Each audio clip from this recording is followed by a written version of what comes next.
Welcome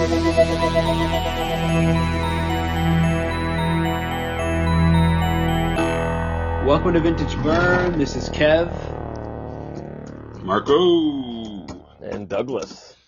And we are doing albums from 1986. This is the Opinionated Pit segment that we've been doing. We're doing one on the fly here. It's like 12 in the morning, Eastern Standard Time. So forgive us if we don't have everything together here, but we're very excited to bring you this year. And what we've decided to do going forward is we're going to do 5 albums each for the next year and beyond. Instead of doing 3 albums and a number one, we decided that we would just rather do 5 since we continue to add albums that we talk about. So, yeah, Marco. Hey, whoever's moving, I'm gonna have to start from scratch because there's there's too much movement in the background. Yeah, I think. Mark, are you playing with your headphones and paper? I was writing, yeah. Yeah, it's too much. Yeah, I can hear everything. Okay. Whenever you're fully done, so it's quiet. Or mute yourself. I'm ready. All right, hold on. Yeah, I'm good. Okay. Hold on. All right. 5, 4, 3, 2, 1. Welcome to Vintage Burn. I'm Kev. Marco. And Doug. And we are doing the Opinionated Pit segment. This is 1986 albums. We're just going to do something different than we usually do. We're going to do top 5 albums with our number 1. We were doing top 3 with number 1, but we decided to expand that since we ended up talking about a lot of records anyway. So we're going to go with our top 5 picks, and we're going to kick it off with Marco. Yeah, man, I'm going to go with the first album I think I ever bought personally.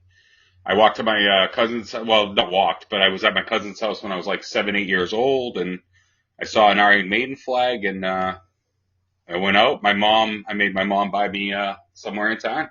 Nice. And that's my first record, just because it's the first album I ever really bought, and the first album that really got me into metal.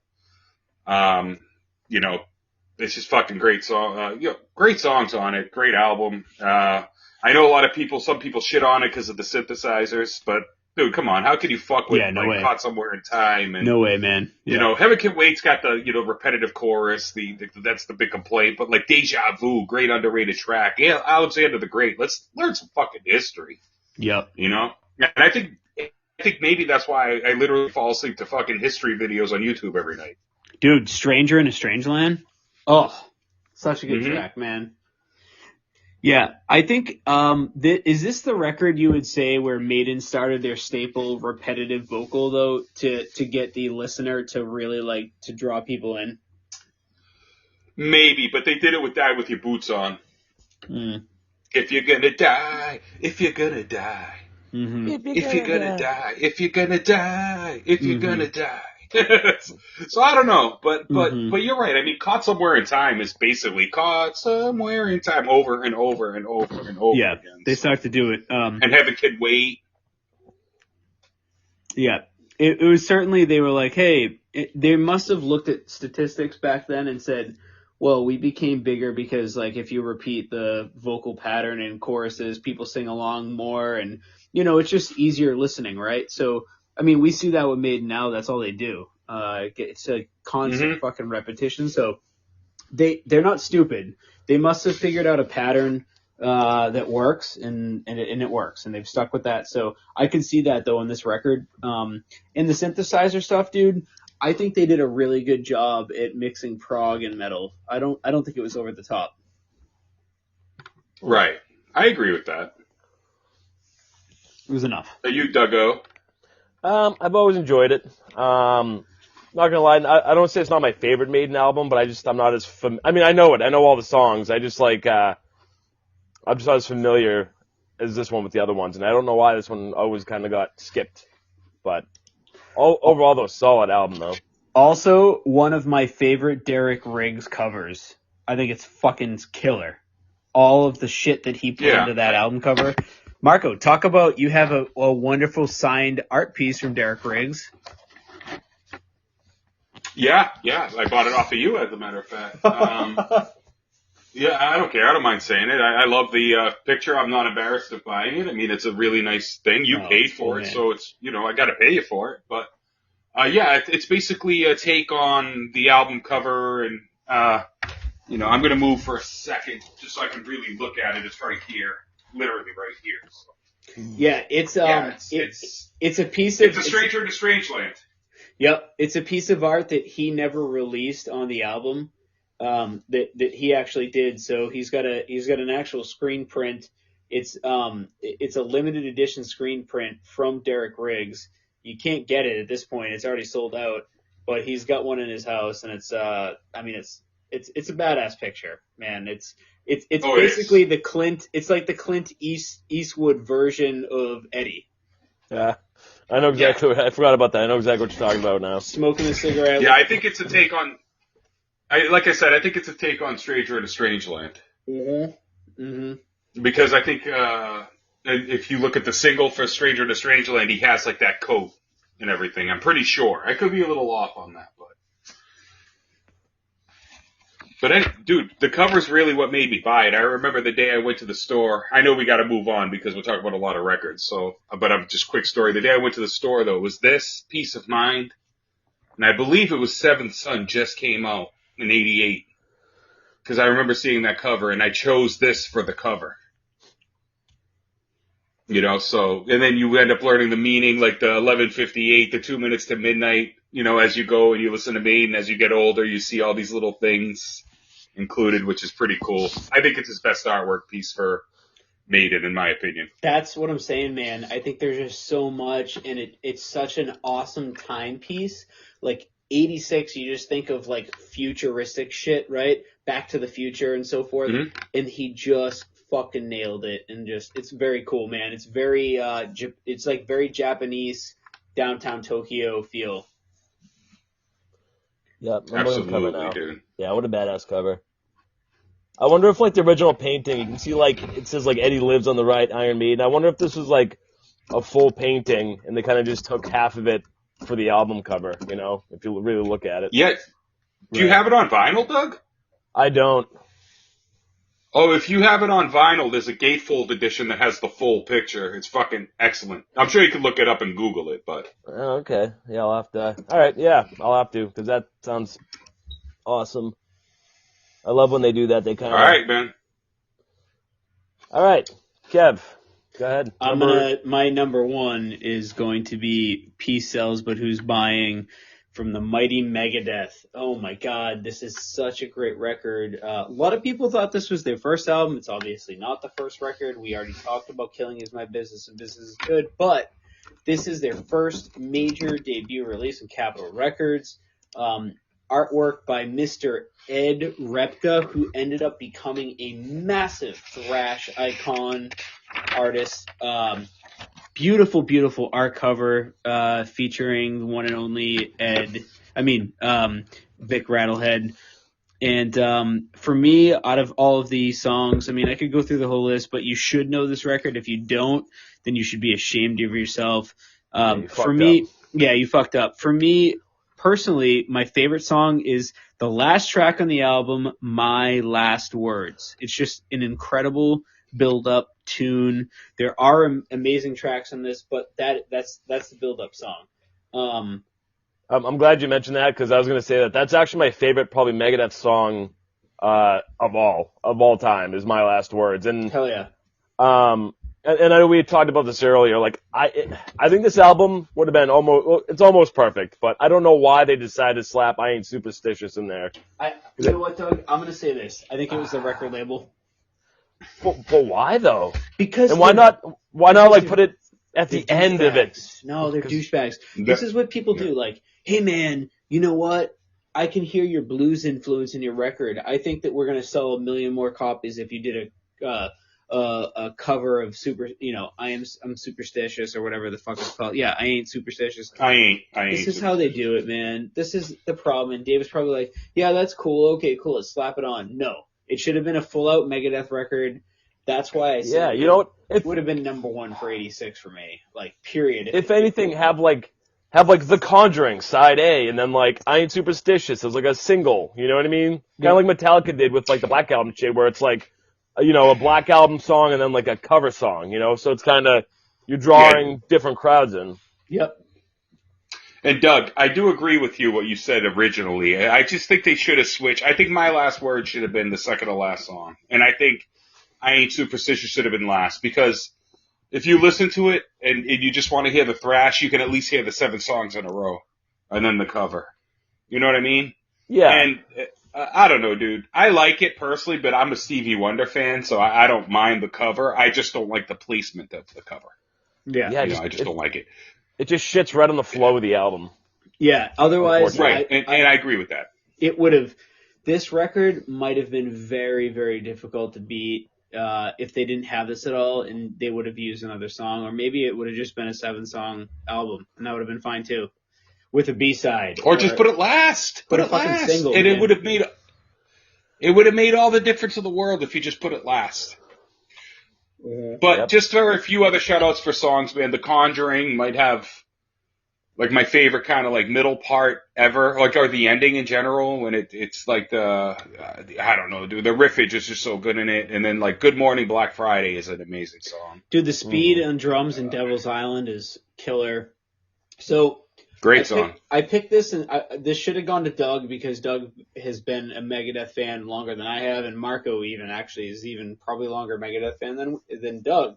But since before Doug. Yeah. I did this because, so for me as a kid, this is the one record Doug may have showed me later, but I saw this early on when I was playing hockey. And Doug, I don't know if you're gonna love this or hate this, but Chris Mosier in Waltham introduced me to this album, period. He had it on CD, and he was like, hey, fuck all of the shit you listen to, you gotta listen to the Megadeth. He showed me this cover, and I'm like looking at this CD as a kid, and I'm like, what the hell is this? And I look at the back, right, and it's got these scrappy looking dudes on this beautiful Ed Repka artwork, and it's just like random pictures of them on the back of the CD, like kind of just cropped in, right? You know what I'm talking about, Doug and Marco. You know how they just like place them randomly, and I'm like, this artwork is so cool. And then I see the guys from Megadeth, and they look very 80s, totally out of place. And I'm like, okay, whatever. And we listen to this in the car, and for me, it really started to build up. Like at that point, man, I was listening to the Black record, and I was still very into like the mainstream rock world. Doug was starting to introduce me to stuff, and at a young age, like I heard Megadeth for the first time, and I'm like, wow, this is something completely different from what I've been listening to. So that was my introduction to Megadeth, and it stuck with me to this day. I mean, I remember that, like listening to this band before I went to hockey, just with some random dude, when we played together on a team, and it's never left me. And it's one of my favorite records to this day. Nice. Yeah, it's definitely one of those, it leaves an impression once you first hear it, and it kind of never leaves you. Yep. It definitely sticks with you because it makes such an impression on you. Yep. The other record, absolutely. The other record too, that it's funny. Right at that same time, like I think we went to a record store around that week, was Nativity in Black, when they did when bands were doing a Black Sabbath tribute for whatever reason. I don't know why. That still sticks with me to this day. Yeah, good album too. Yeah, it's a fun one. I didn't realize Rust in Peace, Peace Cells is only 36 minutes long. It goes pretty. No, it's not long at all. Though. Yeah. Yeah. I mean, 3 minutes, 4 minutes. I blame Ain't I think their first for three that. albums. Yeah. No, but I think their first 3 records are well under 40 minutes. Because they only have 8 songs each on them, so. Yeah, even with a couple of them, 5 minutes, 5 minutes. 2 minutes. I Ain't Superstitious is only 2:46, so I mean it makes sense. Mm-hmm. Yeah, kind of. I think you're right. All right, if they Doug, added another 5 or 6 minute song, it would have been, obviously it would have been better. But anyway, Doug, you're number 1. All right, number 1. Yeah, whatever. 1 of 5. Whatever. Oh, okay. So, in no specific order yet, but I think this one definitely deserves some recognition. I'm going with Sacrifice, Torment, and Fire. Hailing from Canada. Another one that's only like fucking 30-something minutes long, which I guess isn't surprising. But it's got like Homicidal Breath, Sacrifice, Turn in Your Grave. Just a fucking banger. This was very heavy and aggressive especially for 1986, like vocally. You know, I know the heavier vocals, like, the year before we had Possessed and we've had like heavier Venom vocals, but he starts to get the screeching down, with the heavier vocals. And I think that's why this is kind of such an important album. Yeah, I have to agree, Doug. I mean, I think like this era, like between them and like Slaughter, Strapato, which came out the following year. It just like Canada was almost kind of like, it's funny because Canada, they're a Canadian band if you haven't figured that out, but it's like half aggressive. Like you had them, you had Slaughter that was like, and Razor that were really aggressive. Then you had the more refined bands like Annihilator. I can't think of another example, but there's more. Voivod, which are a little bit. Yeah, sure. I mean, a little prog with them or whatever, but with this, like, Sacrifices, it's funny, you took the song right out of Homicidal Breath. I love that. It's on my, like, Thrash Essential playlist that I made personally. It's such a fucking good song. Oh. And I remember seeing them at, like, MDF, and they just tore my fucking face off. But it also helps that you played, like, post-Tank. It was, like, Tankard than them and whatever. But, yeah, that was good record, dude. That was a good day. I remember we were just fucking exhausted. It was, like, 1,000,000 degrees out, and you're right, Tankard was playing. And so we were there at the Edison lot like most of the day. There was no fucking around that day. But it was hot. It was very hot. But yeah, dude, they, like I said, live they fucking killed it, and I don't think they've really played in the States anyway since, so I'm hoping they come back around. I'm not sure. I'm hoping they come back around because that'd be great. But such a fucking banger. Well, what's up with the album cover? What is going on? I can't find like a big enough picture of it to really, really look at it. They look like kind of it's like the Neverending Story, like the dog from the Neverending Story, but like as a skeleton, weird red skeleton, and he's got a couple of buddies. Yeah, that's what it's always reminding me of. It's cool looking, but it makes no sense whatsoever. Like I don't know what the. I do like the fire in the background. That's pretty cool. Yeah, I'm not sure what's going on, but I always enjoy the cover though. Just because it's so good it's bad. Yeah. Or so bad it's good. It's hilarious. Hey, Kevin, I know you're not really a Sacrifice guy, so do you have anything? Or? No, I got nothing. He tried for years, but I just couldn't do it. Couldn't do Sacrifice, not my jam. From Toronto. Understood. I get it. I mean, it's if you're into the more refined stuff, it's not going to be your jam. He tried. But yeah, no, I slip in some Sacrifice that bad. Some stuff stuck. I call it the spaghetti syndrome with Kevin. Like you throw as much as you can at him and see what sticks. You know what I mean? And see what he can take. Yeah. Yes. See what sticks. Yeah. And some things do, some things don't. I'm just glad, And he's shown me a ton too. You both have. That's why I love doing this, especially discovering albums in the years that I just kind of looked over. Doug, when I'm 50, I'll tell you how much I love Sacrifice. Okay. When what? When I'm 50. Marco, are you typing really loud, Marco? Doug, stop. I'm sorry. I'm trying not to. I'm getting my next album prepared. Marco, I apologize. Stop masturbating while we're podcasting. Well, we're doing this on the fly, and I like to have information on the album if I can. I got my next album lined up, so whenever you guys are ready for that, I got it. We're ready. If you stop masturbating, it's for you. All eyes are on you. All ears. All ears are on you. All right. All penises. My next pick is one of my favorite records from this year, and it's brought to you by kind of a hardcore band, but this is kind of considered a crossover, so I'm going to include it. It's Agnostic Front, Cause for Alarm. Nice. Actually, really surprised to see that it got rated by AllMusic and Kerrang! 4 stars and up. Really good record. I know this is another one Kevin doesn't really know much about. I know, Doug, actually, I was surprised that you knew about it when we first met. And you were talking about this one record. I don't think you know any other Agnostic Front record, though, do you? No, I know Elimination. Victim in Pain. Yeah, Victim in Pain, yeah. And what, the fucking Justice one. Whatever the third one was. Liberty and Justice. Liberty Okay. and Justice, yeah. But anyway, this album, The Eliminator, dude, straight up, right off the bat, it shows their transformation from just a pure 40-second, minute-long song band into, the songs are still short. There's only two songs literally over 3 minutes on this album, but nothing under a minute, which is their whole first record.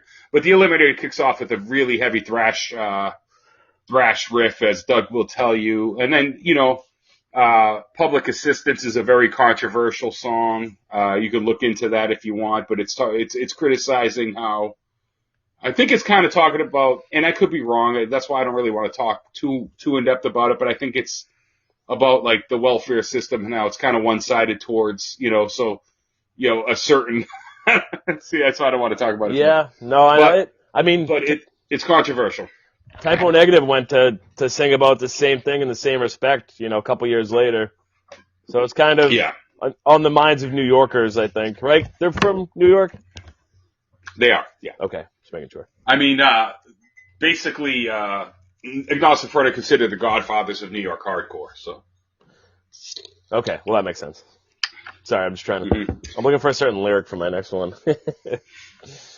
So Doug, what do you got on this album? I know you like this album, so you have at least something to say about it. Yeah, when I first heard it, I knew they were super iconic. I remember seeing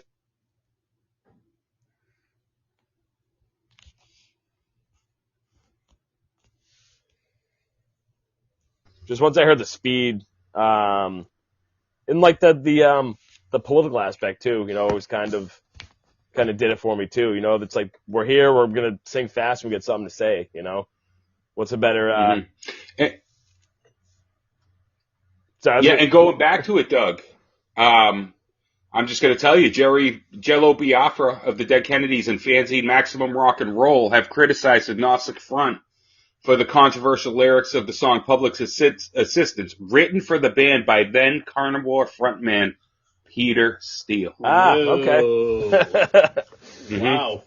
Okay. And then there's a similar song for his new band on Typo Negative named Der Untermensch, or whatever, that appeared on Slow, Deep, and Hard. Yeah. Hey, you, on Public Assistance. So there you go. Why don't you get a job? Wow. Smoke some. Well, you know what? I just learned something I didn't know about the album because you mentioned it and it made me actually look into it. Is Peter Steele actually wrote the lyrics for that song. Okay, the Agnostic Front album. That makes a lot of sense because he was very well. I mean, he was a trash man, So he probably saw the ins and outs and the good sides and the bad sides of just the dirtiest city in the world, Oh, right. Yeah, that's cool. See, so that's why I do this for fun. But just one final fact about this album, I just want to mention: it runs at a hefty fucking lengthy, I should say, 23 minutes and 48 seconds. Doug, to be politically correct, he was a waste removal employee of the city of New York. You're right. So he worked for the mafia. Yeah. All right, who's next? I believe Mr. Barrios. Okay. I'm going to go with 1986's Rage for Order from Queensryche. Great record. Okay. And Marco and I just got to see Jeff Tate, in the last 6 months? Yeah, last 6 months. Yeah, performed this album live, front to back, and it was fucking killer, man. I mean, I think people know this record. I mean, of course, you must know Walk in the Shadows. I Dream in Infrared. Infrared. Yeah. I mean, it's a killer record. Super progressive for the time. Just all sorts of weird shit incorporated in the music. I wouldn't say it's a super heavy record, but there are such killer tunes mixed into the music. And it was defining for this band for sure. I mean, it put them on the map. Yeah, I'm going to say this, Kevin. I think what I like about Queensryche is they were never scared to try something. Right. And I think this album was a little bit off the map. Like, I mean, if you go back to the album before this, which is Warning, which is more of a pure metal record, this definitely took them in a whole different direction. And it showed that they were not scared to fucking try things. No. And I commend them for it. Yeah. You know, I commend them for it. And then the album after this is obviously their most famous record, which is Operation Mindcrime. And so you see where they take it. You know what I mean? And I think that's like, to me, those are their three best records right in a row. Because it just shows you every album is so different. And that's the one thing I'll always appreciate about it, especially 1980s Queensryche. I'm not going to speak on their 90s shit or what they do currently, because I actually don't even really know much about the current stuff. Even though I love their, you know, we all have love for their new vocalist. But yeah, man, fucking, it's a good record, dude. Like, yeah. I could listen to this shit all the time. This is very experimental. I think the new stuff is very much in the vein of Warning. I mean, if you listen to all three of the new records, they basically are sticking with the Warning. But you're right. Like the old school. But experimental-wise, between this and Operation Mindcrime, the experimental off-time signature changes and everything that they did on this record and then in the next record have been unmatched. They just haven't done that. Maybe we will. Maybe we'll get an Operation Mindcrime, you know, with, what the fuck's his name? Latore. Yeah, Todd Latore. It's very possible, but right now they're definitely staying in the vein more of the Warning. I would even say their Queensryche EP. I mean, you introduced me to that, Marco. So the Queensryche EP is fucking killer. It is. It's great. But my one beef on this record is going to get close to you. That song is like, let's go take a piss song when you go see him, when we saw him live. You know, it's like the piss song. We definitely gotta pee. Do it then. And unfortunately, it's like only the fourth song, so even if you don't gotta piss, you gotta force one out. It's fucking ridiculous. I don't understand, because it wasn't even written. It was written by Lisa Dalbello. Dalbello is what I'm saying. Something tells me this was like a, I don't know, somebody, again, I feel like, you know, again, when people actually listen to record labels, nobody listens to the label anymore. People are like, fuck you, get out of my goddamn booth. But back then they were like, this is going to be so fucking cool. We gotta, you know, some douchebag took a line of coke and was like, yeah, we gotta have this song on the album. It's going to be so fucking cool. And they were like, yeah, let's do it. All right, you're right. It's going to be awesome. No, it was a really bad decision that some douchebag that, you know, sits at a computer talking about music was like, oh, let me write you a song. You guys should put it on your record. That's all it was. Doesn't make sense. Doesn't make sense. Again, put it last on the fucking album. Yeah. You think maybe he's just it. like, hey, Lisa. Maybe he's like, I have a girly bladder and I just want to write a song that people can pee to because I go to shows and I never get a chance to pee because they're all good songs. He wants a shit song. Because this album's so strong, it really is weird. It is. When all of a sudden it kicks into, I'm gonna get closer to you. And it's just like random like 80s drum. It's not even real drums. It's like the electronic drum beats and... Dude, they were probably going for that edgy ballad that was gonna catch on. That was gonna be the big money maker maybe, and then they're, you know... I don't know. Well, either way, Superstore subject, assholes. Yeah. Yeah. Do you remember what happened at that show? What happened? At that show? I bought a ticket to it, and so Kevin's like, hey, buy a ticket. I was with Kevin. I'm at his house. He's like, dude, you buy a ticket yet? No, I'll do it right now. And I buy it for fucking Sunday because I didn't think that he was going to show up to a small venue and play the same thing twice in a row at a small venue. So I bought come to find out I bought the wrong day, and then couldn't make it to the other day, and then couldn't even give the ticket away. I got stuck paying $45. God damn it. Hey, you know what? That shit happens. He thanks you. Jeff Tate thanks you for your contribution. All right, Doug? Jeff Tate. It's for years we call him Jeff Taint. Yeah, for years we call him. It is. It's revenge. Karma. And I just want to end this with just saying this album, it just shows you because how experimental it was. You know, I see like 5 reviews, like All Music gave it 2 stars out of 5. Collector's Guide to Heavy Metal gave it 7 out of 10, which is a Doug rating. Kerrang! 5 stars. Rock Hard Germany 9.5, and Rolling Stone Album Guide gave it 2.5. So it just kind of shows you that it's got very mixed reviews. But I love it. I think it's a great fucking record. It did take me a few listens to get into it. So if you listen to it, please listen to it 2 or 3 times, because I think that's what it really takes. I will listen and sing along to Gonna Get Closer to You, but it is the weakest track on the album. By far. Yeah. Dougie. Right. Yo. What you got? All right. I'm going to slap in number 2 with probably one of my top 5 thrash of all time. Whiplash, Power and Pain.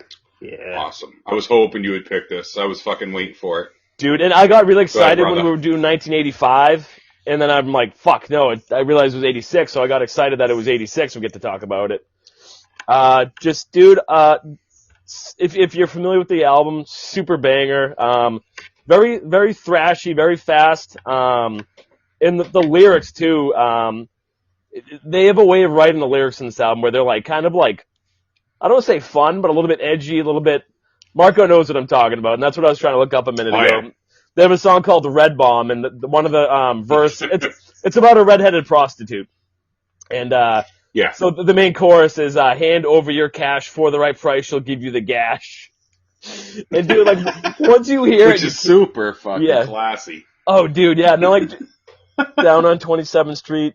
Oh yeah, dude, just the lyrics alone, like, and it's not just a song. Like, if you really like listen to the lyrics, it's actually kind of a fun album in that sense too. But then you got like power thrashing, death, stirring the cauldron, spit in your grave, nailed to the cross, message of blood, last man alive. It's just the front to back is an absolute banger. Fucking monger, bro. Warmonger. Yeah, dude. Warmonger is such a good song. So the original lineup was, I don't know their names, but it was basically 3 dudes all named Tony. So the big joke was, you want me to tell you? Sure, if you have it there. Tony Pertaro, Tony Bono, and Tony Scaglione. Jesus, how many fucking Tonys do you need in one band? Yeah, a lot of. It was a 3-piece, so 3 Tonys. Which, that's even more impressive that it's a 3-piece, because this album sounds like there's a full band, just there's so much going on. And Marco and I have had the pleasure of meeting Tony, was it Pazazzi? Pertaro. Pertaro, yeah. A few times. And I actually have, I think I've talked about this in the cast before, I actually have a picture of me and my mother and Tony on a little boat in the middle of the fucking ocean going from the 70K cruise ship to whatever island it was at the time. And I remember thinking to myself, if you told me like when I was like 16, that I would be on a fucking ship or a little ship with my mom and Tony in the middle of the ocean, I'd think you were on drugs, and then I'd ask you if I could have some of those drugs. But then the one thing, we met him multiple times now, and the one thing I always wanted to ask him, there's a very famous live album they did in like 1986 in New York with like Crumbsuckers and a few other bands at the time. And they do a song called, he's like, this is a song up our next album called Cyanide Grenade. And it's never made it to another album. It's only on that fucking live album, and I love the song. And this is one of those things I just wish I asked him, the few times we met him, but. Yeah, I got a few little facts about this. So this album was actually, I didn't know this until recently, was considered actually a crossover record. A lot of people in the hardcore community really appreciated this album, and I never thought that until I saw it.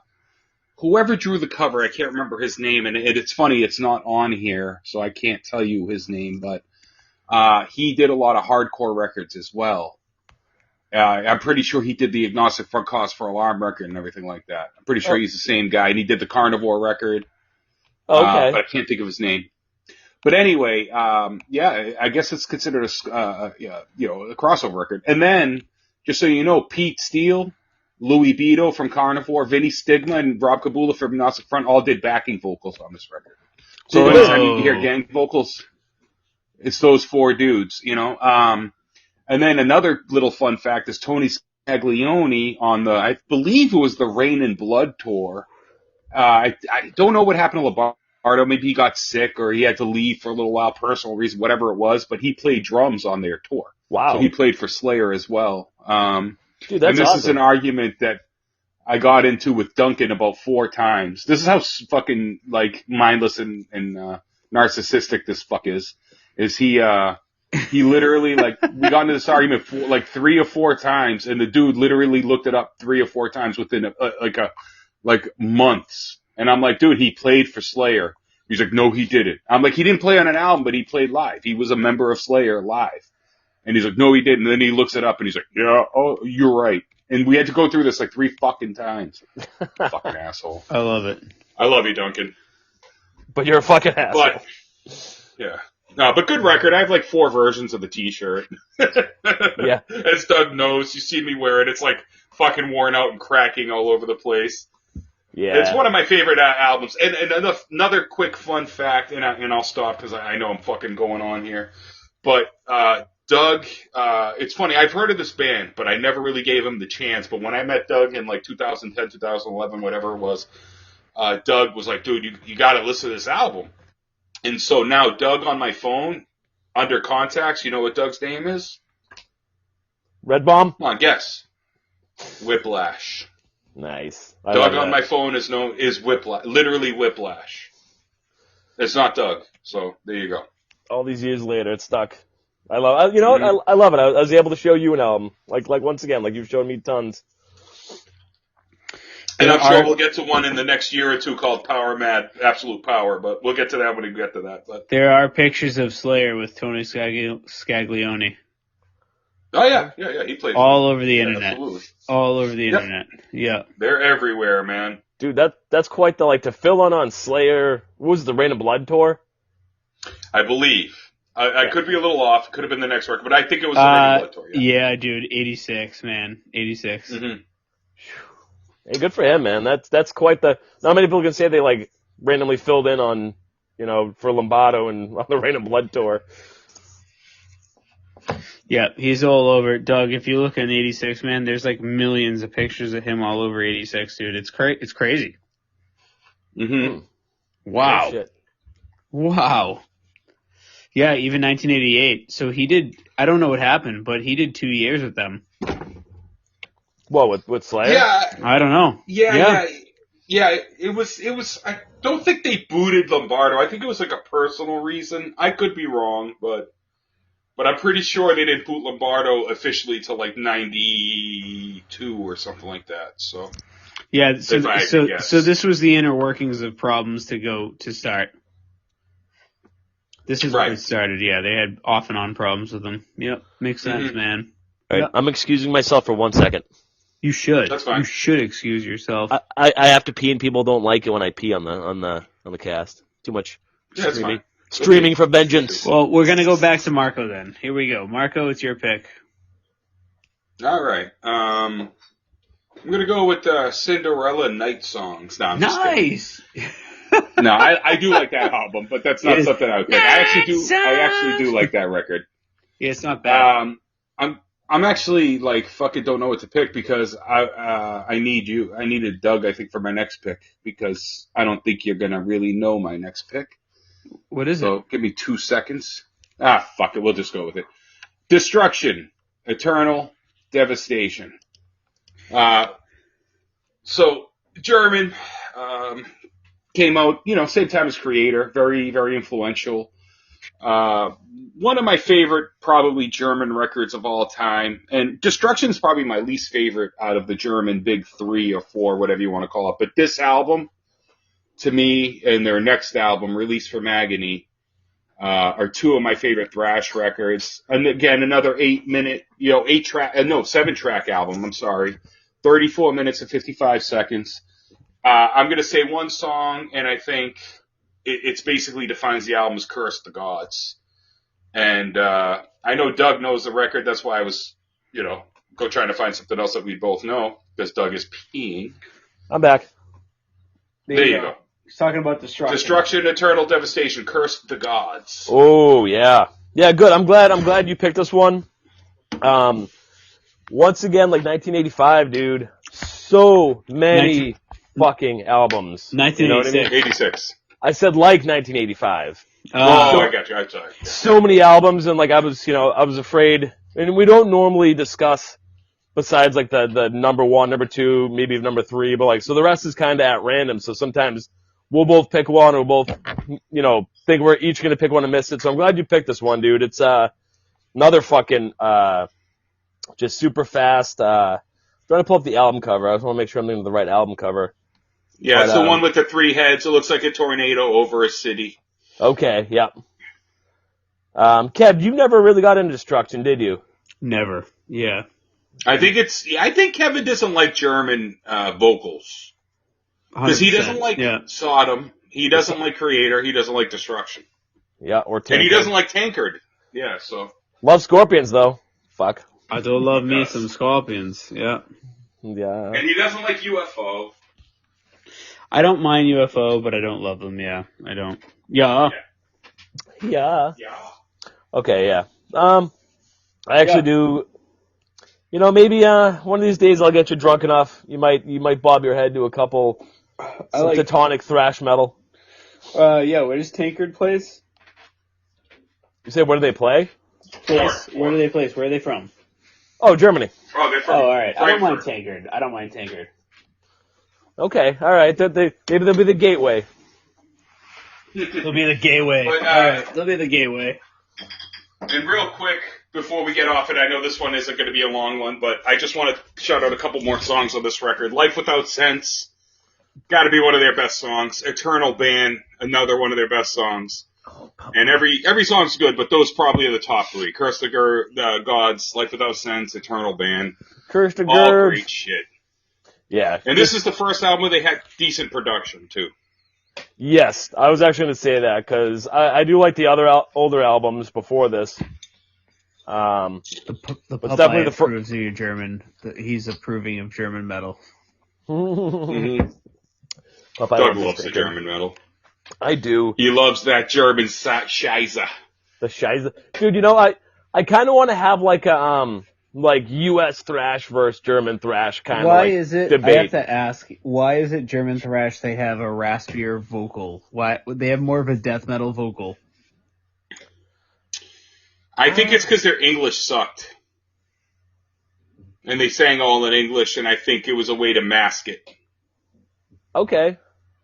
I could see that. Absolutely. But I could be wrong. I don't know if that's what it is. But I know they intentionally did it to be more brutal. Because even the music is a little more brutal for the time, in my opinion. Maybe discounting Slayer, but Slayer had slick production. Rick Rubin with 1986's Rain and Blood had slick production. Exactly. Like a lot of these bands didn't have, because you got Obsessed by Cruelty that came out this same year, right? By Sodom. Yep. And it's a great record. And I'm thinking Doug's going to pick it. I'm not sure. I hope he does. But it's just the production's a little more raw. And then obviously you have Creator, Pleasure to Kill. This year for German thrash is unbelievable. It's probably the pinnacle. Yeah. Especially, we'll get to it when we get to it, but yeah, super big year for German thrash. And there's a ton of other bands too, other than like the big 4 that release shit too. I think, Angel Dust is German, right? Or am I making that up? Yes. Yeah, no. I believe you're right. I could be wrong too, but I believe you are right. I believe possibly Assassin. I can't remember if they are or not. Or, what do they call them? Assin. Oh, Assassin? Yeah. Just like Annihilator is, Anal Eater. In Germany. Anal Eater, yeah. Anal Eater. Germany but anyway. rise again, yeah? Yeah. But who's next to move on? Because I think we've exhausted our Destruction talk. Yeah. Am I after you, Marco? Where's are. Kevin? I don't remember. I just know where I stand. Okay. Oh, that was you? Yeah. I guess, well, shit. I guess that would be me. That would be my, my third pick. Let me see. I gotta go through the list now because. The Ultimate Sin, bro. Just go with it. Yeah, alright. I'll do Ultimate Sin. Yeah, I'll do Ultimate Sin. Why not? Ozzy Osbourne, The Ultimate Sin. How could I not pick this record? I mean, for me, one of my favorite records. This is the last great Ozzy record featuring his other guitar player, Jakey Lee, another young dude on guitar. Just a phenomenal album, man. I mean, everybody knows the song Ultimate Sin, but man, there's so many other killer tracks in here. The album cover is fucking awesome. Actually, I can't remember I don't know what artist did this album cover, but it's got a very, almost like a comic book feel to it. And it's Great. just it's a killer Great record, album man. cover. Marco, can you try finding it? I can't for some reason. My computer's not. I'm doing it right now. Yeah. Because Yep, it I does. got it.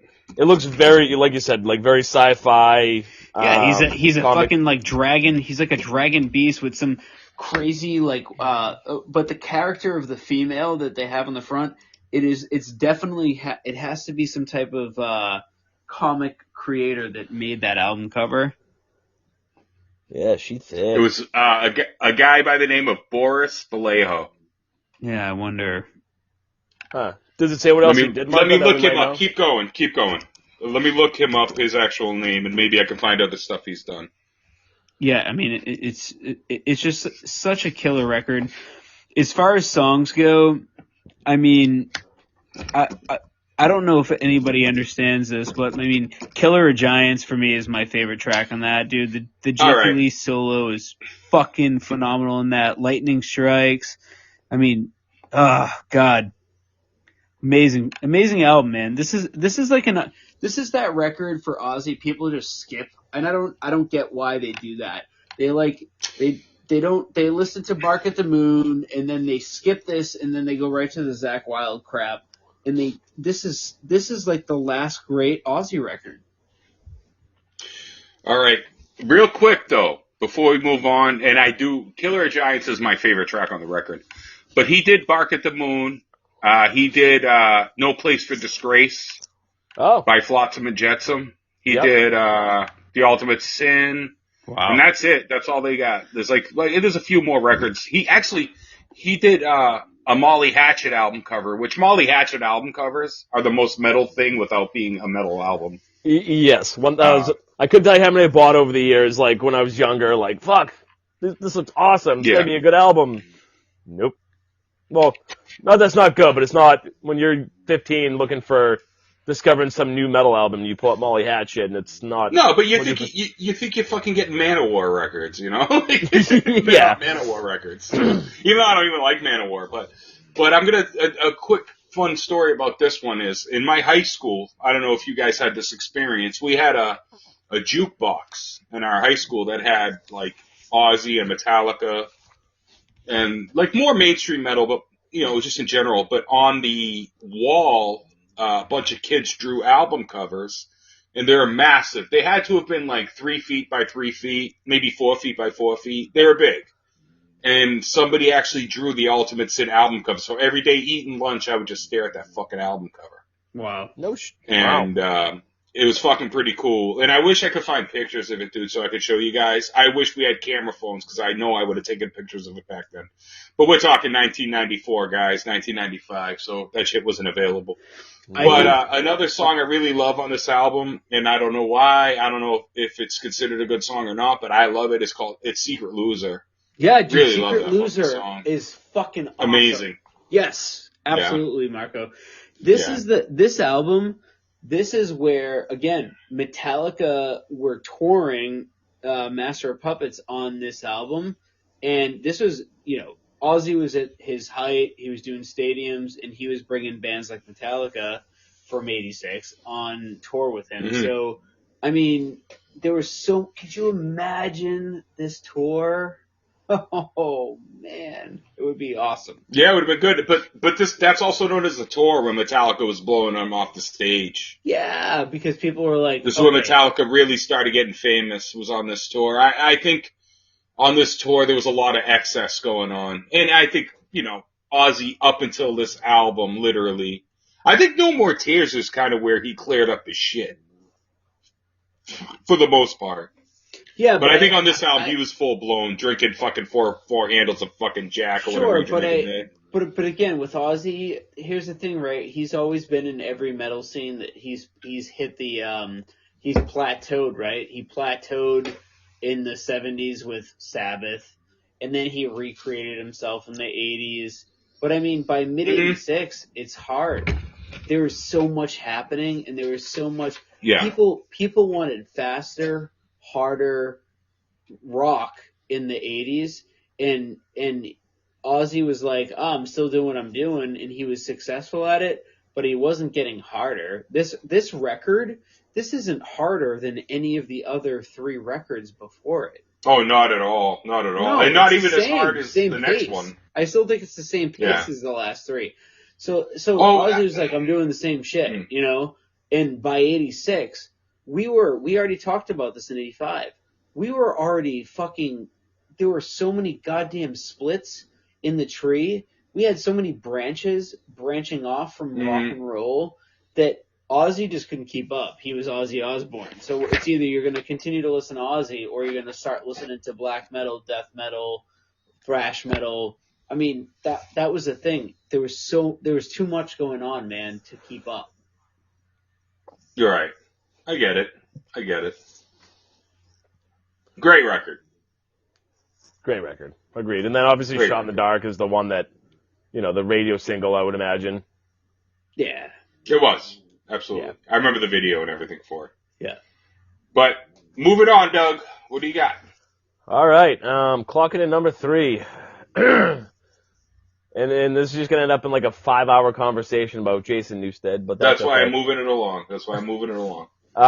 Dude, I'm going Flotsam and Jetsam, Doomsday for the Deceiver, man. Holy fuck. Hey, I'm good. Real quick, before you go on, that was going to be my next pick because I was getting concerned it wasn't going to get picked. But I had a feeling you were going to do it, so go on.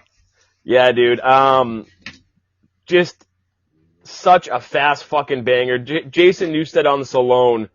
He plays that fucking bass guitar like a lead guitar. And that's why going from this to like Injustice for All, where we'll never hear the real reason why. I heard something came out the other day that they interviewed James years ago, and it's like, oh, we were just tired. We didn't, we were just so exhausted. I'm like, dude, fuck you, you were.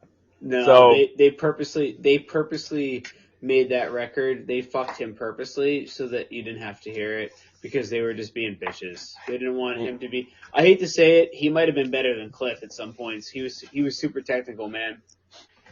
Dude, yeah. I mean, once again, for anyone knows this album, they'll know exactly what we're talking about. This dude, like Iron Tears, Desecrator, like they were pissed that he was. They were pissed that he was really, really fucking good, which doesn't make sense because they picked him. I don't understand it, but yeah, he was a scapegoat. I mean, it's not his fault that poor Cliff died. You know what I mean? Like he shouldn't have been. He should have been part of like the new. They had no problem when he played on the Black Album, and they made millions and millions and millions and millions, Well, we all saw some kind of monster, and if you didn't, it's better off that you didn't. So.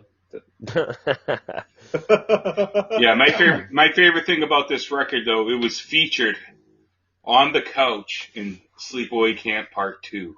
Yeah, fuck yeah. For no reason whatsoever. Yeah. I believe... Along with... Yeah. Death Angel 2, I think, right? Or at least was on the wall. That's what I was just about to say. Along with Death Angel's The Elgin Rounds was on the wall. Yep. Yeah, absolutely. It looked like it was like a calendar almost. Yeah, it was just kind of slapped on there. And like, if you didn't know, you wouldn't know. But when you know, you're like, fuck, I know what that is. Like, dude, and gotta be one of like my favorite worst album covers of all time. Like, the worst, but the best. That's what I'm saying. Like, yeah, my favorite. It's just, it's so fucking bad. It's excellent. And I remember, I remember getting like an earlier pressing when me and you were in, I think, Danvers when that record shop was there. And yeah. I brought you there. It's still around if you ever want to go, but it's in Beverly now. It moved. Oh, they moved. And another one I wish I got that day was that fucking the Stormwitch album. And now it's like a friggin' $70 record. I'm kicking myself. Oh, really? And yeah. They had it?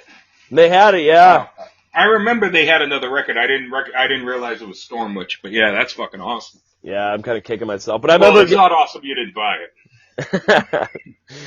I remember getting this on tape, a million years ago. But then I remember like really when I used to plow, I had a backhoe that had a tape deck in it. And I remember just popping this in Painkiller over and over and over and over for like, I'm talking like 20, 30 fucking hours on end. You know, this is before iPhones and iPods and shit like that. And it's just, this album just really stuck with me. Yeah, and whoever's familiar with both, I'm going to ask you the same question. And if you're not familiar, you don't have to answer, but Overkill's Hammerhead or Flotsam's Hammerhead? Ooh. That's tough. I'm gonna go with Flotsam, dude. I'm sorry. Yeah. Yeah, you're a blowjob man yourself, are you? Give me a hammer, head, right? That's what the song's about. Is getting head. Probably. No, I it agree. is 100%. Yeah, is it really?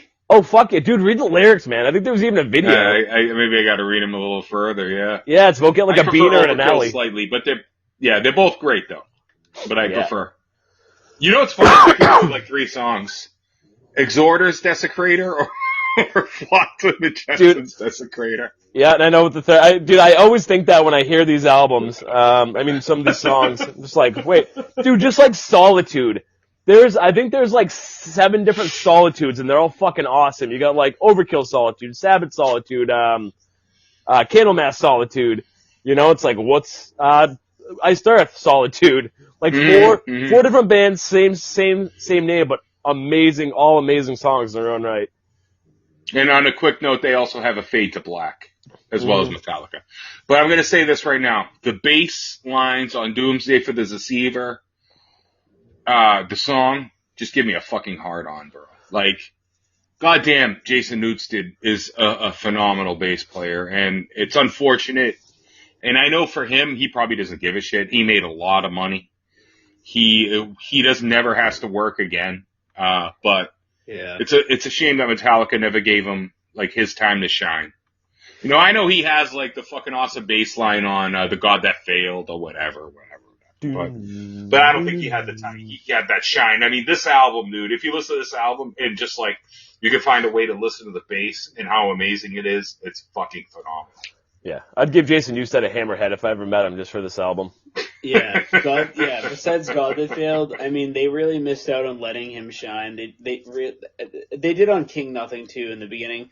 I mean, Right. That's true. They did, but he, as far as technicality goes, he was so fast and precise in thrash on this record. They really didn't capitalize on his technicality. They could have come out, and no, they did. We just can't fucking hear it. That's the problem. I really feel like Injustice for All has a whole nother side of that record, man. I feel like it would have made thousands of bass players better if they would have heard that and been like, wow, Cliff died, but, you know, Cliff was a classical bass player with some punk elements. I think they would have been like, this motherfucker is just pure on thrash metal, and he's heavy, and he can play figure bass and everything, and it would have been a loud and aggressive thrash.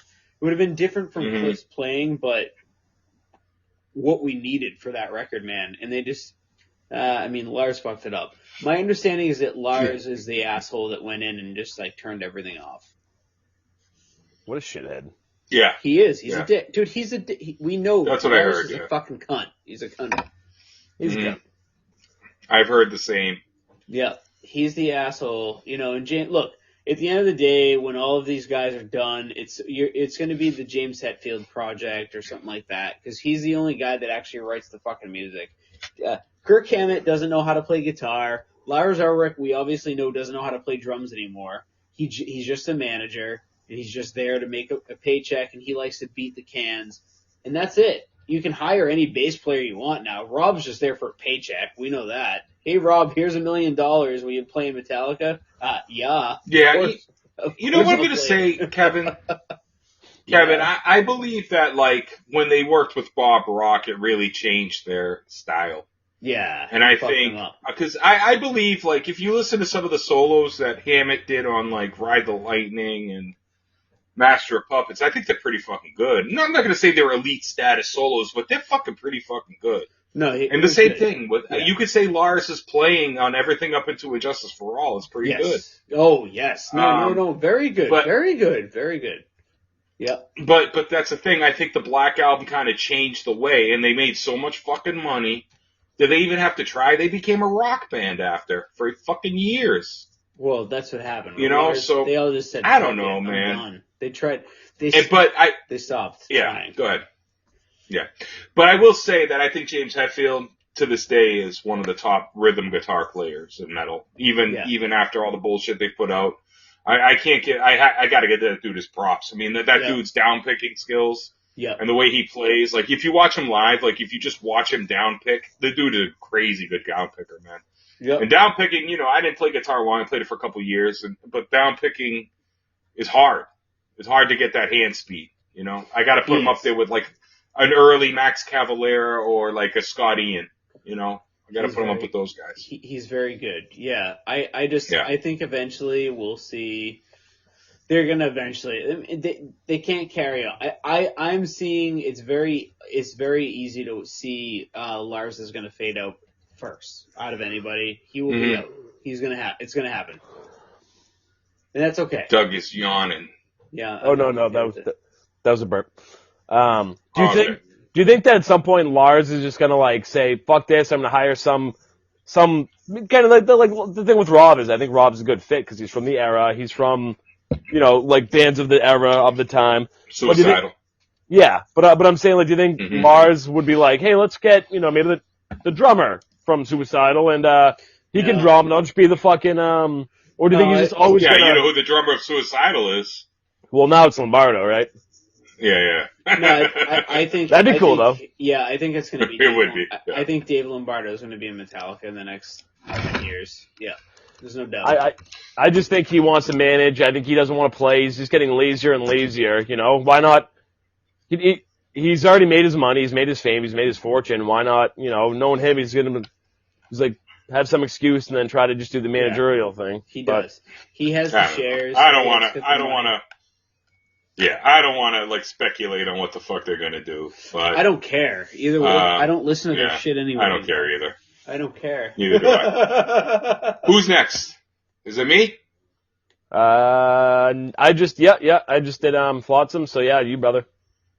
It is me. Alright, hold on, let me get it queued up. I'm sorry. I had it queued up, then I had to look up Suicidal shit. Guy wanted to make sure they didn't release an album this year. But I'm going with one of the most aggressive fucking records, The Birth of Mr. Gene Hoglan. Yeah. Going with Dark Angel, Darkness Descends, bro. Nice.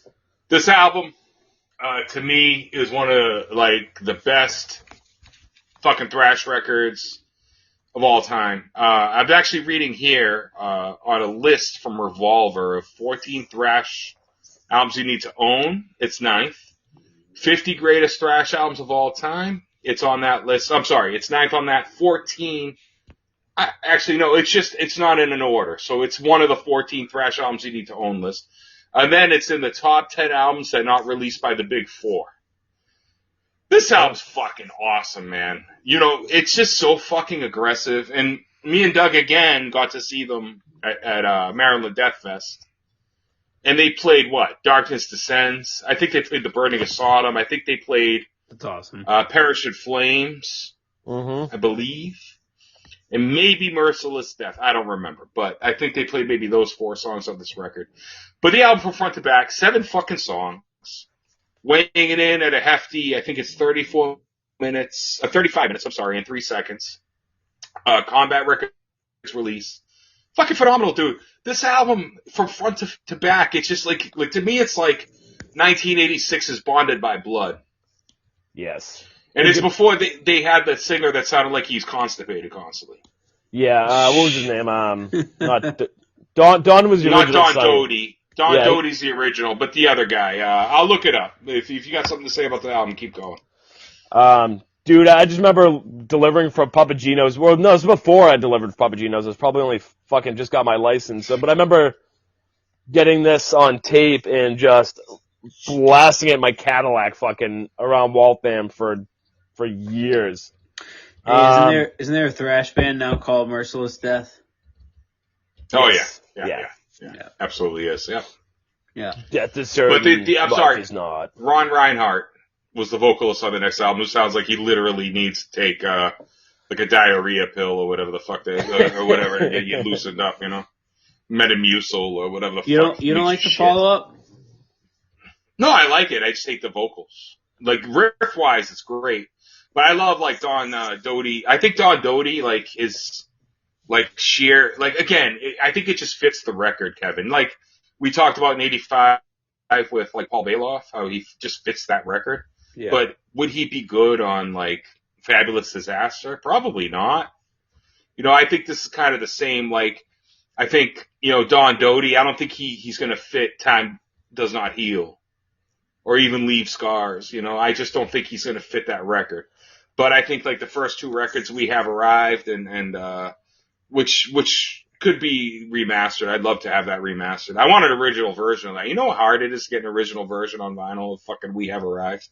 Oh, dude, super pricey. Super tough. Yeah, super pricey.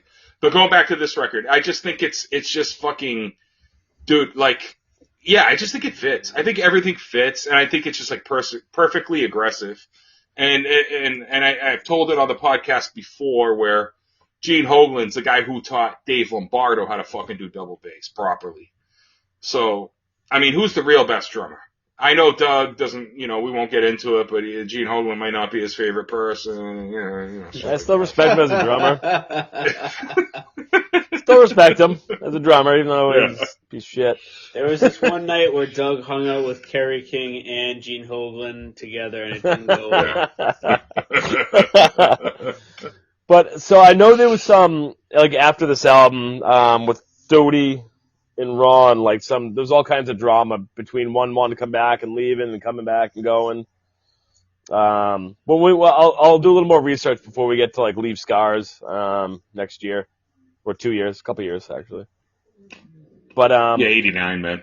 Dude, yeah, such a fucking banger. Kevin, did you ever get into Dark Angel? I did. I got into their older material. No, I'm talking about the show with Jessica Alba. Fuck these guys. I like that too. Yeah, why not? Yeah, that was a good show. I watched on mute. So I don't want to like go to pull out the vinyl because I don't know where it is because all my shit's kind of disorganized because I took on a roommate and I had to break up my fucking record room. So they're all in crates, but I have an original version of this and it has like a price tag on it for like $9. Like from the original store. Oh, that's cool. Dude, I would love I think I have a repress. A good amount of my shit is just repress because, like, it's, you get to the point, it's like, I'd rather just listen to it on vinyl. I don't care. But some things you want. Some things you want original. Especially if it's... Yeah, I mean, my trick is just keep trying on eBay, and then eventually you'll get one cheap enough.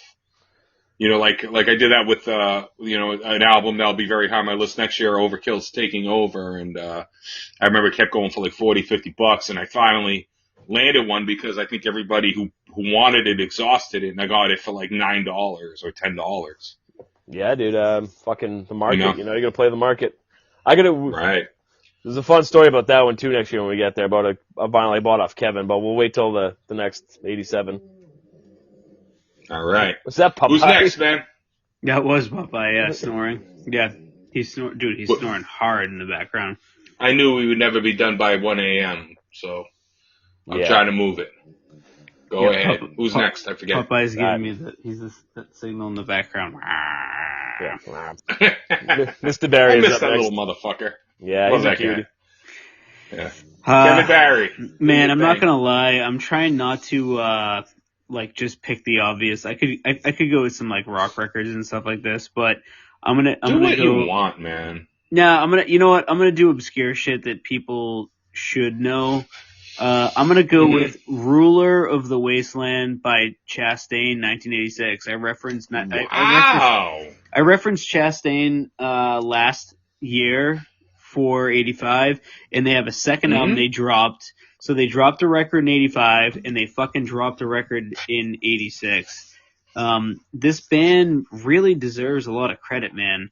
I mean, they were on Shrapnel Records. This is their second release. David T. Chastain is a beast of a guitar player.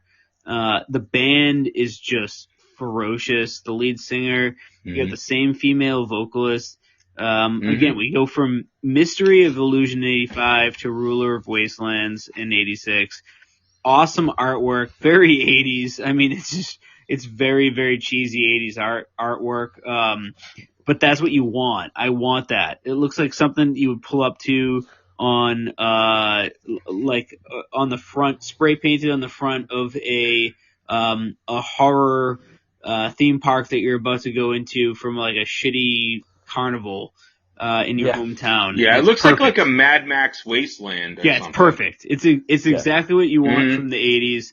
I mean, you got Ruler of the Wastelands, One Day to Live, The King Has the Power, Fighting to Stay Alive. I mean, this whole fucking record, Angel of Mercy, There Will Be Justice, The Battle of Nevermore, Living in a Dream World, and Children of Eden. It is a great album. I highly suggest it. If you're a guitar player and you want to listen to some awesome fucking shred, but like, I would just say like power metal. Great power vocals and everything. It's a great record. I don't know. Check it out, man. That's all I got to say. It looks like something that would be, the album cover looks like it would be something that was airbrushed on like a dude's van that lived down the street that sold all the kids pot. Yep. Absolutely. In the best way possible. Airbrush. Yeah. Yep. Needs more nipple That's though. hilarious. I love it. For me, I'm going to say, go ahead. I was just going to say, I don't know how I got on a Chastain vibe, but it was like, I think I was redoing something in my house, and I'm like, okay, I just randomly looked up a band from the 80s, and I'm like, I'm going to just check this band out on Apple Music, and you know how when you're like, fuck, I really like what I'm listening to, and I just went all day, full on Chastain the entire day, and I'm like, how did I miss this band from the 80s? I loved what I heard, man. From front to back, from the early 80s, I loved everything. Yeah, I'm going to say, I think we listened to this after we had a conversation. We were talking about some shit, and I think we went down a rabbit hole, and I actually listened to some Chastain, and I'm going to be honest, I don't know if it was this album or their album Mystery of Illusion or The Seventh of Never. I don't know. But it was one of those three records. It could have been this one. And I really dug it, but it's just something that I kind of didn't follow up on, maybe because the new Carcass record came out or whatever. But I remember, I dig this band. It's a band I need to, like, go into a little further. Cool. But, like, when me and Kevin hang out, we go into actually, me and Doug, too, you know? We go into fucking rabbit holes. When we all three of us hang out, it's me and Kevin like dominating, and Kevin and Doug crying in the corner. Cause can you play my song? Can you play my song? So all I want is one song. God, you guys are bullies. So it's one of those things. But I do like this band from what I've heard. Again, can't really say if it was this record that I heard. I don't remember. But I did dig this band when I did check them out. And it's a band I should listen to more. Yeah. Yeah. Cool. Yeah, I remember last time I came up, I was on a Wicked Savage Master kick, and Kevin's like, oh, you like female vocals? Like, dude. And then put on Chastain, and I was fucking blown away. And once again, like, they're good, man. You don't know. When I was like, wait a minute. No, this isn't a chick. I'm like, not that it matters, but I'm like, listening to how brutal her vocals are, I'm like, just really good power vocals, and I'm like, no, that's a dude. That's not a chick, you know? No, I mean, it's a female. Yeah, she's great. And her fucking name is Leather Leone. Yeah, I mean, great stage. I mean, I don't know why your parents named her Leather, but it's fucking cool, bro. Leather Leone. Hey, where are they from, Marco? They're from Sweden. Oh, okay, I was going to say, they didn't seem very American. Oh, no, I'm sorry. They are American. Apologize. They are American. What did I see Oh, the Swedish power metal band Hammerfall covered the song Angel of Mercy. Oh, okay. That's what I read. That's why I thought they were from Sweden, but they're actually very American. Okay. Mm-hmm. I was gonna say, I couldn't... Some bands you can kind of tell one way or the other, but them, I was kind of... It was 50-50, so... Let me see where they are. They're from Cincinnati. Oh, okay. Of all places, man. That's fucking crazy. They're from Cincinnati. What Yeah. other bands are from fucking Cincinnati? None, man. No metal bands are out in Yeah. Cincinnati. I think Halloween with an A. No. Yeah, with an A. No, they're from Detroit. Oh, they're Detroit. That's what it is. Yeah. I mean, remember I sent you that little thing of that dude Rapones quoting them? His brother was in that band. Oh, that's right. Dude, Kev, did they're you ever from get into Detroit. Halloween? With an A? With an A, Halloween. I Yeah. think you had me listen to a record, but it never really stuck, man. Oh, dude, it's so good. It's clean. It's clean vocals, not harsh. It's almost like, all right, dude, what year did that come out, Marco? Is it almost like Hallows Eve? Oh, I don't know, man. It reminds me Give of, a minute on that. it's like Hallows Eve meets Omen. And, like, two of my, like, favorite bands, and that's why, like, I'm like, fuck, like, it slapped. I want to say it was pretty early. It might be, I'm going to laugh if it was 86. It's coming up now. Give me a second. But Doug, who's what's your- next? Out of curiosity. Doug's next. All right, so you guys are going to yell at me for this one because it's kind of a double, but it's same year, so same band, same year. Cinderella. Cinderella came out with an EP and a full length the same year. Real quick, Doug. Real quick before you go on. They formed in '83. I don't remember what your initial question was about Halloween. What album? I don't even know the fucking name of the album. Don't Meddle with Evil. No one Yes. gets out. Yep, Don't Meddle with Evil. Okay, 85. There you go. 85. Fuck, I missed that. I would have picked that, or at least an honorable mention for last year, but Hey, we're mentioning it now, so that's all that matters, all right? yeah. Kevin, I'll send you a song and just give it one more listen. You might love it, you might hate it, but it's not harsh, it's not heavy, it's kind of clean vocals, it's got good rhythms. It's one of their songs has a videos with Halloween 3 involved, so I'll send it to you. All right, so Dog. my fourth pick is going to be I'm going with Creator, Flag of Hate / Pleasure to Kill. One was a full length, obviously, Pleasure to Kill, and then the EP Flag of Hate, man, which I'm not even sure why they kind of released it the same year. I don't know which came first, the chicken or the egg here. April 1st for Pleasure to Kill. What came first was Flag of Hate. Well, I'm going to tell them it says August 4th for Flag of Hate and April 1st for Pleasure to Kill, so. Oh, I'm wrong. Okay, never mind. It's kind of weird. So, dude, we'll start off, we'll touch base on the other one, but, dude, Pleasure to Kill, man, what a super influential album. Just the speed, the lyrics, the fucking songs. It's just, this is a super banger, too. My one beef, and I think a lot of people have the same thing, is just the quality kind of is slightly lacking. You know, and this is a year after Endless Pain came out, which I talked about, and even that one had a little bit better quality for a year earlier. So I don't know why this one. Is there a story there, Marco? Do you know? No, I don't know. I think it was just they probably didn't have a budget, is my guess, and maybe their producer wasn't as good as their first one, even though they didn't have a budget on that. Yeah, I'm not sure, but this album's fucking classic. It doesn't matter. No, Ripping Corpse, fucking Riot of Violence, The Pestilence, fucking Under the Guillotine. Those songs are fucking staples, man. And those songs I can listen to any day of the week. I mean, I fucking love those songs. Dude, it's a classic record. I do have my beefs with the production, but I can't deny what they were doing at the time. You know, it was definitely very, we talked about like in 85, like Hell Awaits being kind of a precursor to death metal.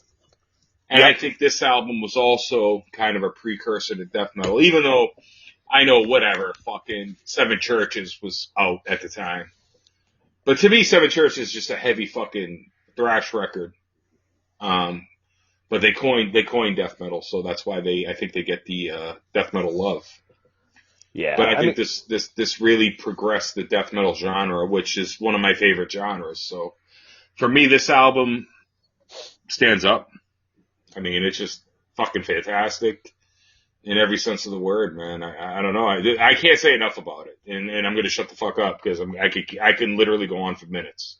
Yeah, no, this amazing album, like you said, super influential. And one quick funny thing on this one here.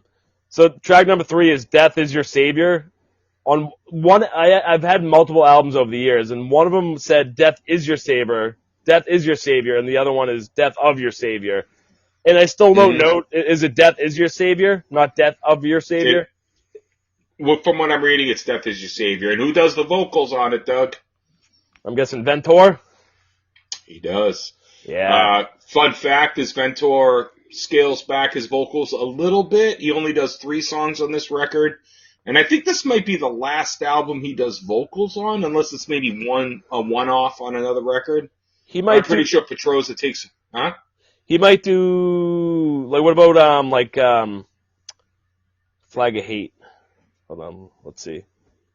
Okay, so maybe the EP, but I'm talking full length. Oh, full length, okay. So you don't think he did anything on Terrible Certainty? I don't think he did. I listened to that album 1,000 times. Sounds like all Petroza to me. Drums, but vocals, Death Is Your Savior. Track 4 Riot on Terrible Certainty, which would be As the World Burns. Awesome. Okay, so he does touch on that album, so. But does he do it solo, is my question. As the World Burns. I'm trying to think of the fucking word. I don't know. I'm remembering Petroza. But he also did Command of the Blade on this record anyway. Oh, okay. That's cool. I like how they kind of have, like, you know, dual singers, you know, on some of the songs, or switch off. The other one I just want to touch upon. So, real quick, I'm sorry, Doug, I'm sorry. He does co-lead vocals, so they do alternate on that song. So it is both of them. Okay. Still cool, though. You know, look, especially being a drummer and singing, you know, I always thought that was a super cool, you know, skill. So I just want to touch on Flag of Hate, the EP that came out the same year. Flag of Hate was obviously, the song itself was on Endless Pain, but then you get Take Their Lives, which has one of the best fucking riffs in German metal, I think, and Awakening of the Gods, which are just 2 fucking absolute amazing songs in my book. But super cheesy fucking cover, which I love. It says creator with a hand. Got a big cock on it. That's gonna be Oh, you're talking about Pleasure to Kill or Flag of Hate? Mm-hmm. Oh, sorry, my apologies. Yeah, on my wall I got the big flag, and every time Marco comes over, he stares at it and says that fucking the dude's arm looks like a big cock. But so yeah, we could have we're gonna have to do a whole German thrash. Yeah, this is a podcast, but the podcast. This is a podcast. So, but that's an idea, isn't it? Yeah. I mean, because we could talk for me and Marco could talk for hours about it. Yeah, love it. All right, who's up next? Kevin hates Creator. It sucks that Kevin doesn't like stuff we like, so he doesn't have nothing to say. I think you have pretty album covers from Germany, yeah. I like the colors. But yeah, anyway, classic record, colors. Very influential, like Doug said. Awesome. You have pretty colors on your album covers, yeah. Was that your pick, Marco? No. Is it mine? It's your turn, right? Because it goes. Doug just went. Yep, I just went. Yeah, sure. I'm good with it. So it goes I'm to fine you. with it. Yeah, it goes to you. I got it. So this is my actual favorite fucking record, quite possibly of all time. Don't know why. More crossover, maybe even more hardcore. I don't know. But I could not fucking leave it out, dude. It's the Cro-Mags, Age of Quarrel. Ooh, nice. Are you pissing? Are you pissing while you tell us it's your favorite record? I'm not pissing. I'm not pissing. Sounds like you're dripping. I think Doug is pissing. I hear drippy dong. I just hear drippy dong in the background. It's Doug. It's Doug. Because the way he said, I'm not pissing, was very guilty. Very. Yeah. Oh, yeah. And you flushed this with, what the fuck, Doug? I'm always getting disrespected during the Cro-Mags. I remember when we all went to whatever shows with the obituary, and I'm texting Kevin. Kevin and Doug are on the way, and I have their tickets or whatever it was, and I'm like, where are you guys? I want to see the Cro-Mags, and Kevin's giving me shit, like, we'll get there when we get there. Or whatever. Fucking piss me the fuck off, man. because it's like my favorite band, and they literally play this album all the time. This album, super influential. A band that I wish could get their shit together and fucking get along, and that's their problem. Their first two releases are absolutely amazing. The Age of Quarrel, if you want just more of a rugged crossover vibe, is great. Best Wishes, if you want more of a thrash vibe and maybe a little more melody, you got that. But we'll talk about Age of Quarrel. We Gotta Know, one of the most iconic videos. I think it was like the first video to feature like stage diving and moshing really heavily. And it really kind of like, they were played on Headbangers Ball, and it really kind of pushed them in a direction, and they got tours with Megadeth and Motorhead because of it. And they were growing really big, and unfortunately they just could not get along. In 2005, The Age of Quarrel was ranked 274th, Rock Hard Magazine's book of 500 greatest rock and metal albums of all time. This album, again, super influential. They influenced fucking tons of bands. Again, crossover. And another fun fact about this record is it was actually supposed to come out in like 84. And they came out, actually, I think Doug prefers the other release of this. I do. They came out with kind of a more raw version, and it was called Age of Quarrel as well, but it was just like a simple black album cover. It didn't have like the atomic bomb and the red and the black and the beautiful album cover that it has. But I'm pretty sure, Doug, you did like that version better, right? You thought it was a little more raw, a little more. I like the more raw. Yeah, absolutely. And I don't know why, because I know them both, but for some reason the raw one kind of, it just had more feel, more aggression to it, I thought. Which, I mean, they both do, but. No, I get that. I mean, I think with me was, at the time, you couldn't find the before. It's called Before the Quarrel now. They re-released it as Before the Quarrel. But you couldn't find that back in the day. So for me, growing up, when I was like a 13, 14-year-old kid, whenever I bought the record, you could only find this version. So this version's all I knew until Spotify, to be honest. So when did Spotify come out? Whatever that is, 5 years I've had Spotify. So for me, I think it's just more nostalgia. But I understand. I agree with that, fucking the rawness. But listen, this is an album I can talk about for hours. I'm going to shut the fuck up because I could literally go off and I could literally break down every song on this record. And I'm not going to because I know we're on a time crunch. All right, I'm going to change the pace and I'm going to go to some doom metal. We're going to bring back this. For whatever reason, the 80s completely split, as we've talked about before, and we started to see a resurgence in Sabbath's version of metal. They started to call it doom metal, and one of the bands who really brought this sound back was Candlemass, and their debut, Epicus, Doomicus, Metallicus, really built the foundation for the next wave of Black Sabbath. It's a great record. These guys are from Sweden. Came out in June of '86. Yeah, man, it's a great record. You guys got anything to say about Epicus, Doomicus, Metallicus? And by the way, the singer from this record is back on the band, which is cool. He touched my luggage. I bet he did, Doug. I bet he touched my luggage. We were on the cruise. Go ahead. Go ahead. We were on the cruise and we were going through like customs coming back to fucking or whatever off some island, wherever the hell we were going. But he was like with us in the airport, and he walked real close to me with his bag and he hit my bag with my bag, and I'm like, yeah. They have a song called Solitude. Yep, which I mentioned a few minutes ago. Yeah, which Demon's I think Gates, is awesome. Crystal Ball, Blackstone Wielder. Under the Oak, bro. Yeah, man. Yeah, Sorcerer's Pledge. Under the Oak is my personal favorite. Solitude's my second favorite. But. Dude, they killed it. They killed it live. Me and Marco saw them on the last cruise back in 2020, and they were awesome. They fucking killed it. I think I even got a guitar pick too. I had to fight some broad to get a guitar pick. That's the one with Doug did a full out dive.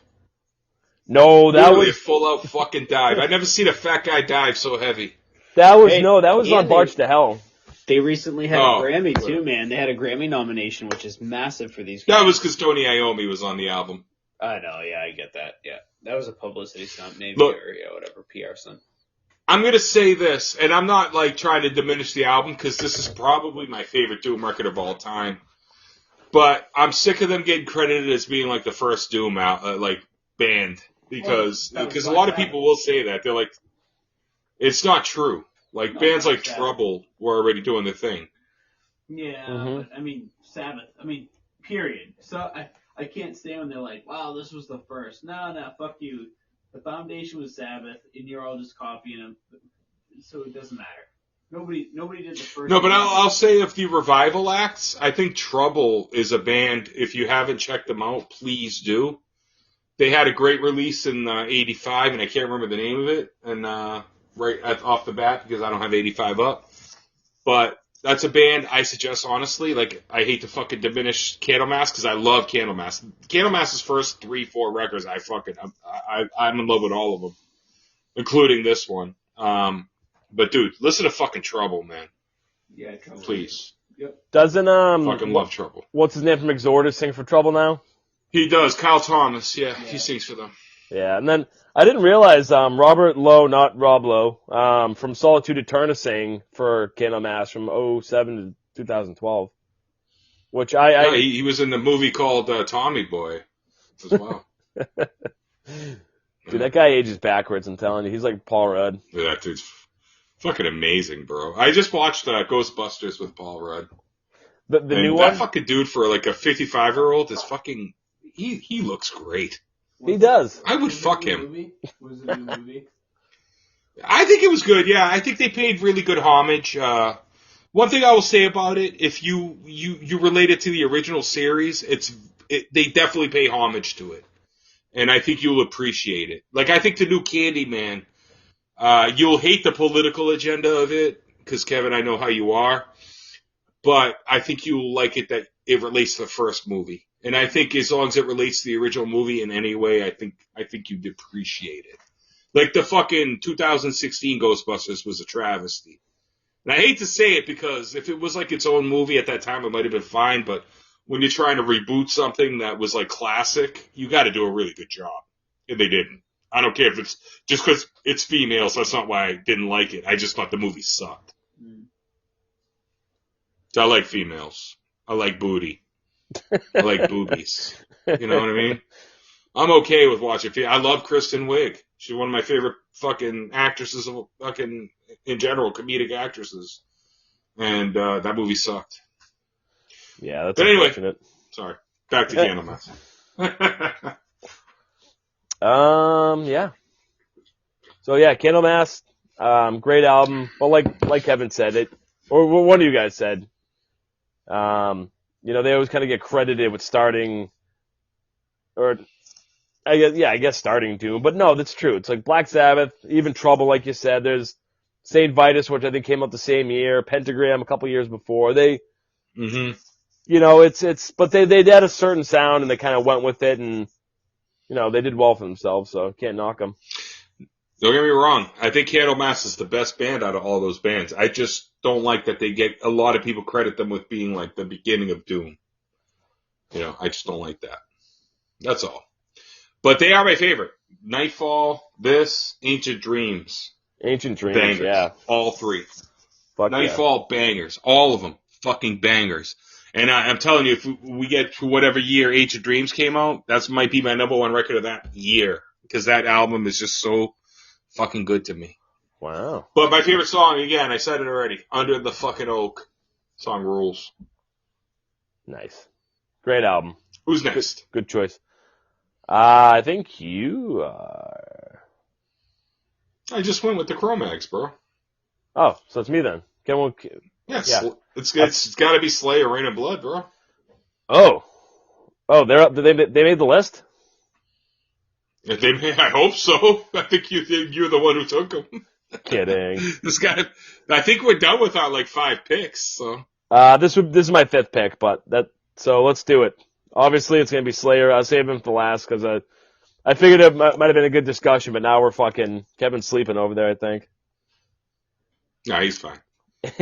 Kevin, you there? Yeah. Kevin is dead. sleeping.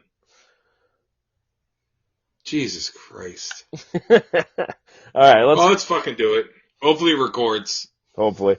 Yeah, dude. So fucking 1986, released October 7th, Slayer's Rain and Blood, man. Fucking, what an absolute fucking banger this one is. I mean, I don't even know, there's so much to say about it, I don't even know what to say about it. You know what I mean? If you know it, you know it, and you know it fucking slams. Dude, it's arguably the most, I'll argue that this might be more influential than the album we're going to discuss at number one.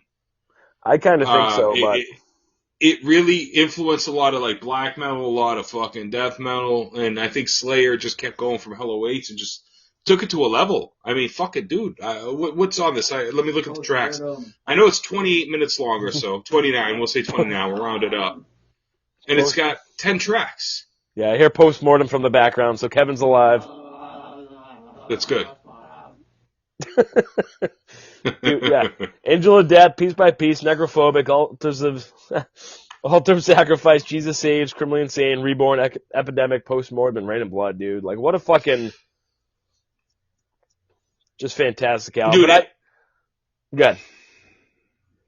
No, I'm just gonna say it's like one of those non-skip records. Like I talked about in '85 with like Exodus Bonded by Blood. It's just one of those albums you do not skip. You just listen to the whole fucking thing, and it all goes so well together. Every song goes into every song. Rick Rubin, honestly, might be the pinnacle of his producing career. Like in metal anyway. Like the dude put together a record that just literally, like every song goes into every song perfectly. Yeah, you know what I'm saying, Doug? They definitely know. You're right. It's almost like one big song, like one long song, but not. Obviously, it's an album, but it's just done very well where it flows so good. Like Altar of Sacrifice into Jesus Saves, great record, dude. Unbelievable. Like Angel of Death, right into Piece by Piece. But then obviously the most famous is Postmortem into Raining Blood. Dude, I think Epidemic into Postmortem into Raining Blood. I always, like... All of it. Epidemic just has that fucking, just, like you said, goes so well, but like, I always consider, like, I can't listen to Postmortem without Epidemic first, or else it doesn't feel right. Mm-hmm. And then, I guess you could say that, keep going down the line, but... Yeah, man, I think this really...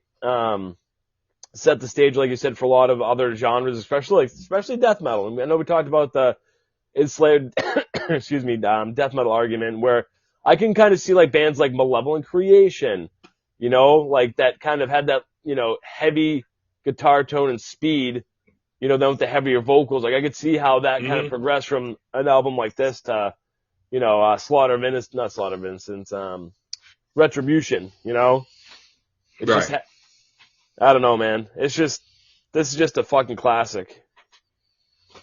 Yeah, I mean, there's so many people I can literally like read off, like Paul from Cannibal Corpse stated Lombardo's performance of the album helped him play faster throughout his career, even though Paul's not the greatest drummer of Cannibal, but Kelly Schaefer of Atheist, which is a very nice guy. We've both spoken to him.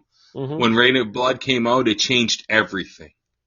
That is easily the best extreme metal record ever. And it's not even my personal favorite Slayer record, but dude, I can't deny what it did. And I know it's their biggest record. Even though it's not my personal favorite, it's their biggest fucking record. And might be, dude, I could argue that this album in extreme metal is the greatest record of all time. In the metal genre, the metal realm? Extreme. Oh, extreme, yeah, sorry, I didn't hear it. Yeah. Because I don't consider Metallica, even during Master, I don't consider them extreme. I consider this to be like the first real extreme metal record, maybe aside from Possessed. Maybe actually Hell Awaits, even Hell Awaits, whatever came out first. And their EP, alright, I don't know what the fuck I'm talking about. Because Haunted the Chapel, the EP was extreme as fuck. Chemical Warfare is fucking insane. So I don't know, man. It's just one of those albums that just has a legacy about it, and people will forever quote this as one of their favorite records, along with Master of Puppets. You know, so that's why, I know we're spoiling what's going to be number one, Master of Puppets, but it's, you know, it's just one of those albums, like, it's not my pick, Master of Puppets, but it's an album I can't deny its legacy. You know, and this is one of those albums, even if you don't like it, like, that's one of those things with Slayer, is they fucking, a lot of people talk shit now. Oh, I don't like Slayer. But if it was a Slayer, you wouldn't like Suffocation, or you wouldn't like Morbid Angel. Yeah, like You know what I'm saying? Slayer's Dad Rock, or fucking, dude, I always see these edgelords on fucking, like, some, like, the Facebook pages, metal pages I follow, and there's always some kid once a week, like, oh, does anyone actually really listen to Slayer? You know what I mean? I don't know if he's just looking for attention. I'm like, dude, get a dog, you know, if you're looking for attention. Mm-hmm. Like, get a pet. Like, dude, I'm like you said, even if you don't love them, you gotta at least respect them and what they did for the genre, you know, whether it's, Right. I'm sure, like, you know, I don't even know, some of the screamo bands that we wouldn't normally listen to, you know what I mean? I'm sure a lot of them were influenced when they were younger with their either guitar playing, their drum playing, you know, with these early albums, you know, so. No, and that's the thing, Doug. I get the age gap thing with that, but it's just respect the torch, bro. You know, you gotta respect it all the way back to Rainbow or whatever, you know? It's just one of those things, man. Slayer created death metal. And it's funny, all these motherfuckers, I love In Flames or something, right? But without Slayer, In Flames might have not been In Flames. And I'm not saying, I know they got a melodic, but they got some fast shit, especially in the earlier stuff. Mm-hmm. You know? I think Slayer helped influence that style in general. Death metal, which led to melodic death metal, which led to whatever the fuck death metal there is today. You know? That's all. I mean, I know At the Gates is another band you could say. I mean, I know that's a little later, but At the Gates, like metalcore.